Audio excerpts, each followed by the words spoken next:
مسلم شریف کی حدیث جو انہوں نے ابھی تک نہیں پڑھی، میں چاہ رہا تھا ادھر سے آئی، حضرت عبداللہ بن عباس رضی اللہ تعالیٰ عنہ بیان کرتے ہیں، وہ کہتے ہیں رسول اللہ صلی اللہ علیہ وسلم کے زمانے میں، ابو بکر صدیق کے زمانے میں اور حضرت عمر فاروق رضی اللہ تعالیٰ عنہ کے ابتدائی 2 یا 3 سال تک ایک وقت کی 3 طلاقوں کو ایک مانا جاتا تھا۔ مجھے بتائیے رسول اللہ کی عدالت عظمیٰ میں اگر ایک مجلس کی 1000 طلاق کو بھی ایک مانا جاتا تھا تو اس سے بڑی عدالت کوئی ہے؟ حضرت عمر رسول کی مخالفت اس سے بڑی کوئی عدالت ہے؟ حضرت عمر کا حکم تعزیری ہے، بندے طلاق دیتے رجوع کر لیتے، طلاق سنیں بالکل تعزیری ہو گیا۔ وہ خدا کے قرآن کی مخالفت کر رہے ہیں، جو مخالفت نہیں کر رہے، آج آپ اور وہ بالکل دیکھیں آپ میری باری کاٹ، کیا ایسا ہی ہے؟ نہیں ایسا نہیں ہے، ایسا نہیں ہے نا، ایسا بلکہ اس طرح ہے کہ عمر فاروق رضی اللہ عنہ کہہ رہے ہیں کہ شریعت میں 3 طلاق کسی نے دے دیا تو 1 ہوگی، وہ یہ کہہ رہے ہیں کہ اس میں گنجائش ہے، لیکن اس طرح طلاق دینا چونکہ جرم ہے، چونکہ یہ جرم ہے، غلط ہے، قرآن و حدیث کے خلاف ہے، اس لیے اگر ایسا کوئی کرے گا تو ہم اس کی بیوی سے الگ کر دیں گے، اس کو نافذ کر دیں گے۔ تو یہ انہوں نے ایک قانون بنایا، ایک تعزیر جس کو تعزیری سزا کہتے ہیں، ایک سزا انہوں نے تجویز کی۔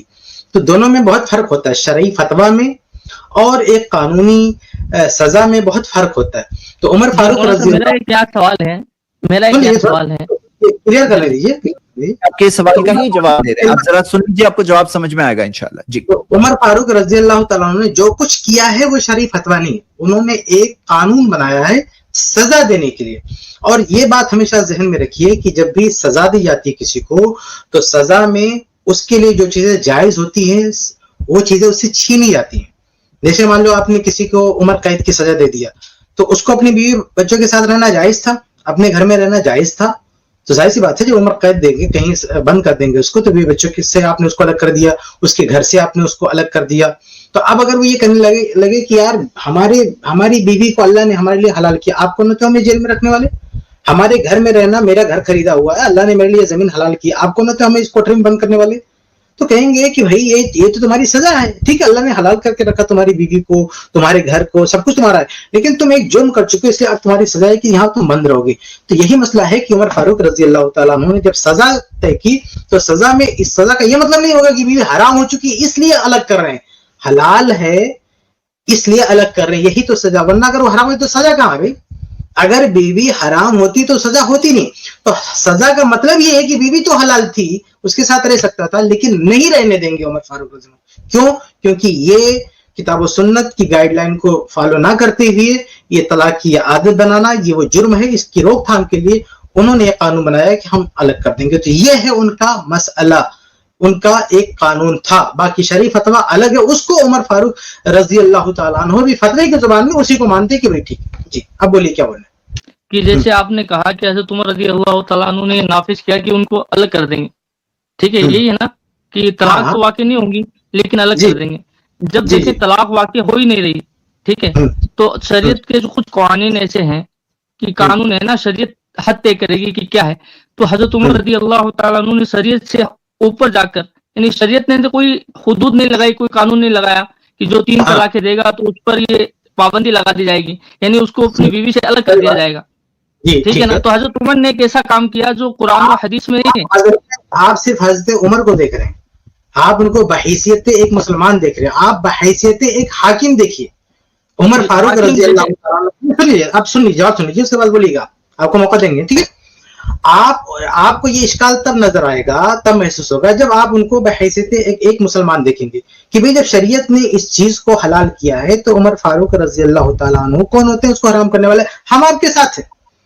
اس طرح اگر کوئی بھی شخص شریعت کے کسی مسئلے کو حرام قرار دے گا تو ہم آپ کے ساتھ ہیں، ہم کہتے ہیں اسے حق حاصل نہیں ہے۔ لیکن جب کوئی حاکم سزا دے گا، جب کوئی حاکم سزا دے گا تو سزا میں یہی ہوگا کہ جو حلال اس کو حرام کیا جائے گا۔ حرام کا مطلب یہ نہیں کہ شرعی طور پہ حرام کیا جائے گا، اس سے اس کو الگ کیا جائے گا۔ آپ اگر یہ ہر حاکم پر یہ اصول اپلائی کرنے لگے تو کسی کو سزا دینا امپاسبل، ممکن ہی نہیں ہے۔ اور ہر سزا شریعت نے کچھ خاص جرائم کی سزا طے کی ہے، جیسے چوری کرے گا تو ہاتھ کٹے گا، اسی طرح سے زنا کرے گا سنسار کر دیں گے، خون کا بدلہ خون ہے۔ باقی ایک حاکم کو اسی لیے میں نے کہا نا تعزیری سزا ہے، تعزیر کا مطلب ہے کہ ایک حاکم کے پاس بھی اختیار ہے سزا تجویز کرنے کا، سزا جو ہے قانون بنانے کا. ایک حاکم، ہم جب اس کو حاکم بول رہے ہیں تو اس کو یہ اختیار ہے. تو جو سزائیں دو طرح کی ہوتی ہے، یہ آپ اس کو سمجھ لیجئے. ایک وہ سزا جو اسلامی حدود ہے، یعنی جو اللہ نے طے کر کے رکھے اس جرم کی یہ سزا ہے، اس کو اسلامی حدود بولتے ہیں. اور ایک تعزیری سزا. تعزیر کا مطلب یہ کہ اس کی سزا کیا ہو یہ اسلام نے طے نہیں کیا، وہ حاکم کے اوپر ڈال دیا ہے. وہ حاکم اپنی مرضی سے اس کو کوئی بھی سزا تجویز کر سکتا ہے. اب یہ جو دوسری کیٹیگری ہے نا سزا کی، تعزیری سزا، اس کیٹیگری میں کوئی بھی ایکشن لے گا حاکم تو اس ایکشن میں جس مجرم کو سزا دی جائے گی اس مجرم سے کچھ نہ کچھ چیزیں چھینیں گی. یعنی جو شریعت میں اس کے لیے حلال ہے وہ اس قانون کی، تعزیری قانون کی وجہ سے وہ چیز چھین جائے گی اس سے. جیسے میں نے مثال دیا نا کہ کسی کو قید کیا، یہ تعزیری سزا ہے نا. قرآن نے تو نہیں بتایا، حدیث میں تو نہیں کہ اس کی کسی جرم کی وجہ سے کسی کو قید کر لو، لیکن ایک حاکم قید کی سزا دے سکتا نا. اب قید کی سزا دے گا تو اس کی بیوی کو الگ کر دے گا، اس سے وہ ایک کوٹری میں بند کر دے گا، اس سے گھر سے الگ کر دے گا. اب وہ کہے کہ قرآن و حدیث میں ہماری بیوی حلال ہے، ہمارا گھر حلال ہے، آپ قرآن و حدیث کے خلاف کیسے آ سکتے ہو؟ بھائی سزا کیسے بنے گی؟ اس پوائنٹ کو سمجھیے آپ. ٹھیک ہے، تو خلاصہ یہ بات میں نے جہاں سے شروع کیا تو وہیں پہ آتا ہوں. آپ عمر فاروق رضی اللہ تعالیٰ کو صرف بحیثیت مسلمان سے مت دیکھیے کہ مسلمان ہونے کے سے شریعت یہ کہتی ہے انہوں نے ایسے کیوں کر دیا. بحیثیت خلیفہ، بحیثیت حاکم دیکھیے کہ حاکم تھے، سزا کے طور پر انہوں نے ایسا کیا، اور سزا جب دیں گے تو کچھ نہ کچھ چیزیں چھینی جائیں گی. جی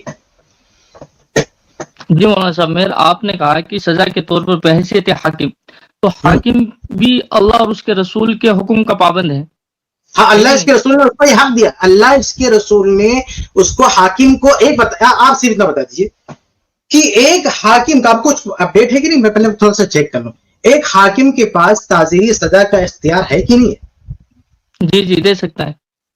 دے سکتا ہے، اس کو آپ مانتے ہیں نا؟ اوکے. یہ تعزیری سزا کا جو اختیار آپ مان رہے ہیں، ظاہر بات ہے یہ تو قرآن حدیث کی روشنی میں اس کو ہے نا. ایسا تو ہے نہیں کہ جو ہے اس کو وہ تعزیری سزا کا جو اختیار ہے یہ قرآن حدیث کے خلاف جا رہا ہے. وہ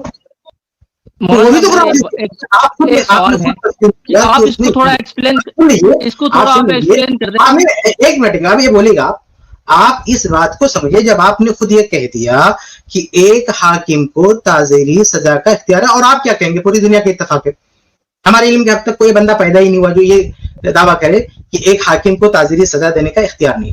تو ایک حاکم کو جب تعزیری سزا کا دینے کا اختیار ہے، یہ بھی تو قرآن و حدیث کی روشنی میں نا، یہ بھی تو قرآن و حدیث کی روشنی ہی میں ہے.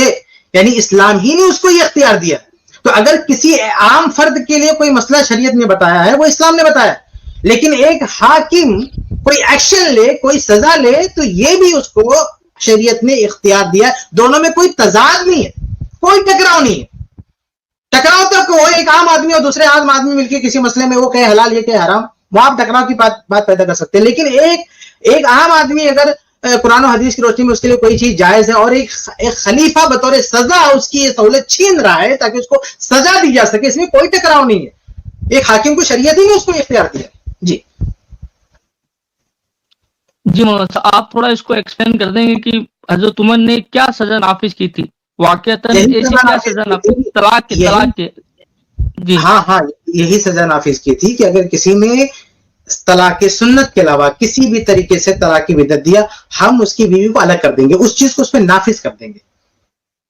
جی یعنی کہ ان کا میاں بیوی الگ ہو جائیں گے؟ ہاں الگ ہو جائیں گے. یعنی شرعاً وہ شادی کر سکتے ہیں، ساتھ میں رہ سکتے ہیں، اس بات کا انکار نہیں کر رہے ہیں عمر فاروق رضی اللہ عنہ، فتویٰ نہیں دے رہے ہیں، بلکہ انہوں نے کہا نا کہ تمہارے لیے گنجائش تھی. صحیح مسلم کی روایت میں کہ گنجائش تھی لیکن ہم ختم کر رہے ہیں. کیوں ختم کر رہے ہیں؟ کیونکہ سزا دینا ہے. تو وہ بحیثیت فتویٰ یہ مان رہے ہیں کہ اس چیز کی گنجائش ہے، لیکن چونکہ یہ جرم بار بار ریپیٹ کیا جا رہا ہے تو ہم یہ گنجائش ختم کر رہے ہیں سزا کے لیے. تو اللہ کا قانون نہیں بدل رہے، قانون ہے، گنجائش ہے، لیکن یہ جرم بار بار اس جرم کی روک تھام کے لیے ہم یہ قانون بنا رہے ہیں. ایسا کسی نے کیا تو ہم نافذ کر دیں گے اس کو. جی مولانا صاحب، جیسے چاروں ائمہ اربعہ اس پر متفق ہیں کہ 3 طلاقیں اکٹھی دینا چاروں مذاہب میں اس پر اتفاق ہے کہ 3 طلاقیں اگر اکٹھی دی جائے تو 3 طلاق واقع ہو جاتی ہے. یہ کیسے ممکن؟ جی چاروں ہے نا؟ ہاں متفق. جی